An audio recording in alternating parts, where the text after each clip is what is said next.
why is it important that insurance and Medicaid cover the cost of human milk fortifier?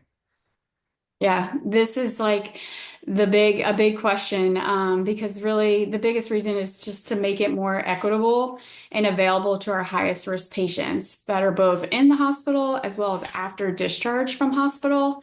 There's a lot of controversy related to the cost of implementing this human milk fortifier, which potentially impacts the decision of whether or not to use it. As it stands currently, if the infant is started on the human milk fortifier in the hospital, they must be transitioned off before discharge from the hospital.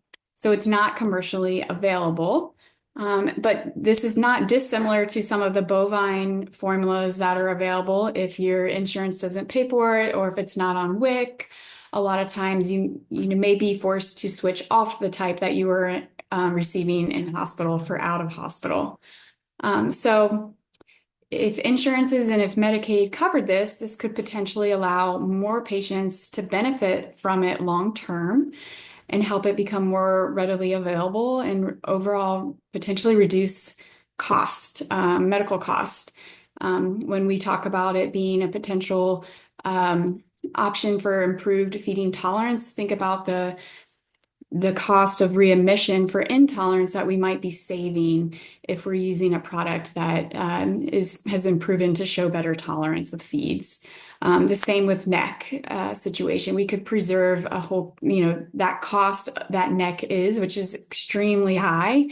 If your baby gets neck, we could potentially save that cost by providing a diet that is preventive against neck. In October of 2023, Ohio passed a new legislation that included the human milk fortifier.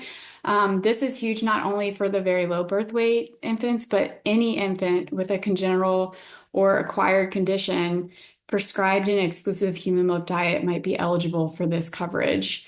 So hopefully in our near future, we will be moving down a path of seeing if we can continue its use after hospital discharge.